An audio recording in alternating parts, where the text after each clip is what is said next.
దేవతల ప్రార్థనలు స్వీకరించిన ఈశ్వరుడు 2 రూపాలలో జ్యోతిస్వరూపుడై వెలుస్తారు.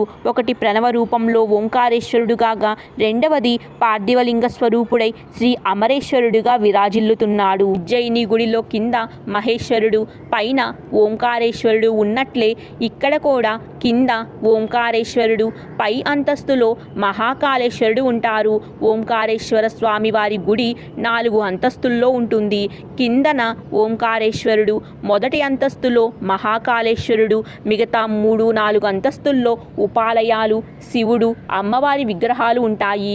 ఈ ఓంకారేశ్వర ఆలయంలోనే ఆదిశంకరాచార్యులు ఉపనిషత్తులకు భాష్యం రాశారని చెప్తారు. ఓంకారేశ్వర ప్రదక్షిణకు చాలా మహత్యం ఉంది. ఈ ప్రదక్షిణ సుమారు 11 కిలోమీటర్ల దూరం చేయవలసి ఉంటుంది.